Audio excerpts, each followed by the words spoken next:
NATO clarifies comments that 4 missing U.S. soldiers have died during training in Lithuania.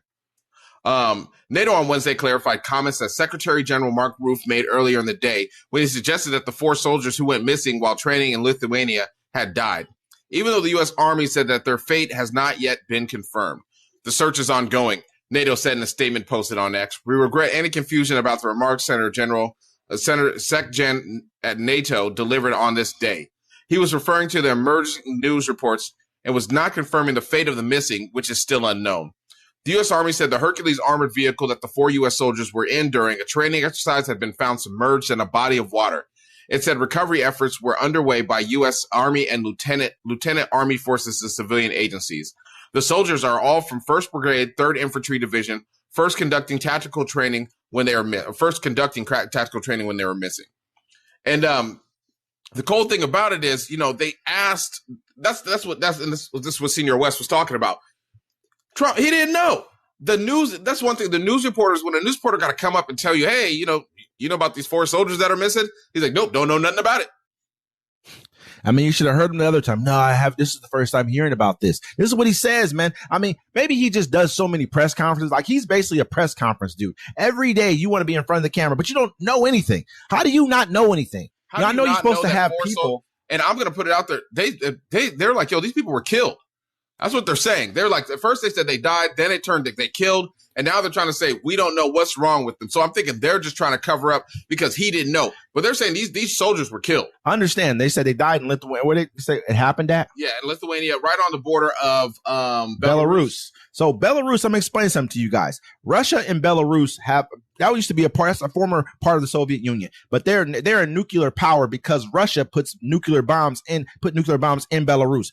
It's like Ukraine's right here. Belarus is right above it. Russia's here. Lithuania, Estonia, Latvia are right here. These are all former Soviet blocks right here. So when you listen to it, I'm not saying that Russia did it. We don't know. We don't know what's happened. We don't understand. It could have been an accident, but 4 people are dead right now. You know what I mean? So, I mean, to me, it gives vibes of what the hell is going on? Did something happen? We need more.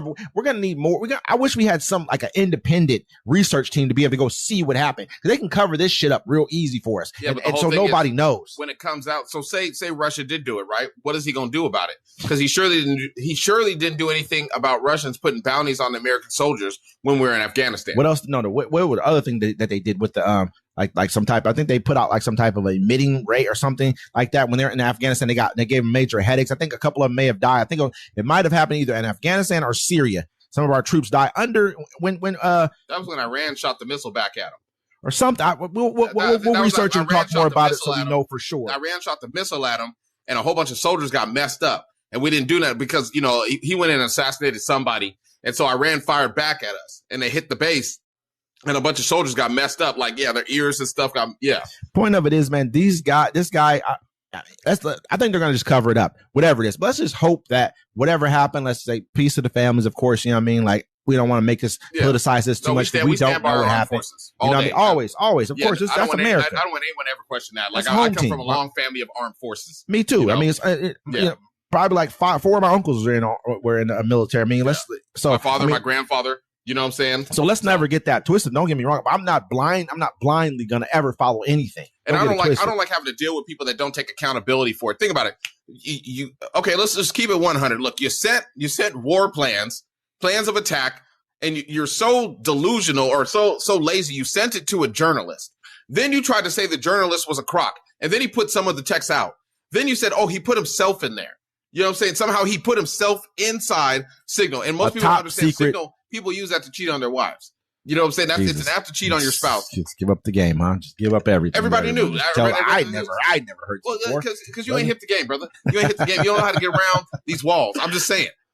What about the part when they were saying? I think I can't remember. It wasn't Bennett. It was another senator was grilling them, saying that, hey, one of your advisors was in Russia at the time you guys were using this, and he was in the thread, and this thing is unsecure. So obviously the Russians can hack into his phone if he's in their airspace. They're hacking everything he's got going on. Oh, they already did. Like, I mean, they have a report right now. It's like passwords, contact info for top Trump NatSec officials publicly available. They cracked it all. They already got all your information. You know what I'm saying? You guys are clowns, man. It's a clown show right now. All of them are. There's this guy. His name's John Bryant, right? He's a black man. He's I think he's either a real estate guy or he's a financial guy. He's a really intelligent guy. Love listening to him. He came out and he was like, basically, he basically said, basically talking about like how some of these people are not qualified for the job. Maybe it was Stephen A. Smith who said, I'm sorry, I might have gotten that wrong. Stephen A. Smith, actually the person who said some this of them are. About Pete Hegseth. He said, this guy right here is not qualified to be in the position that he's in. He's not. He's like, this guy is the definition of, like they like to say, DEI. He said, did not earn it, pretty much. You know what I'm saying? He's like, didn't earn it, pretty much. That's what he's saying. This guy, he said, you come from being, yes, you have background from the military. But that doesn't mean you should be the defense secretary of the United States of America. I had to tell a guy online one time, he's like, I was in Afghanistan or in Ukraine at the time. I had to do X, Y, and Z. I said, just because a person, this is not me disrespecting all armed services. He kind of disrespected me several times before I said this to him. I had to let him know, what I'm saying? I respect you because of that. That's why I've let you go this far. I said, but because a person works at McDonald's and flips fries does not mean they know what's going on at corporate. Okay? So don't act like because you were a grunt in the military, meaning you knew all the battle plans, you understood the strategic stuff, what was going on. You don't, brother. They don't tell you all that. That's not for you to know. Now, I ain't mad at them. It's just not your job. So Pete Hegseth, because he was in the military, does not mean, then a Fox News host after that, does not mean he should be defense secretary of the United States of America. It's crazy. We knew that from the get. At the end of the day, he's a DEI hire. I don't even like to even, I don't even like to use the term. I'm saying to me, it's like, it's just pass it on. That's why I like to say. And the whole thing that's upsetting me about the situation. Okay, cool. Look, you messed up. You put the stuff on Signal. It got found, right? Everybody knows about it. You sent it to a reporter, right?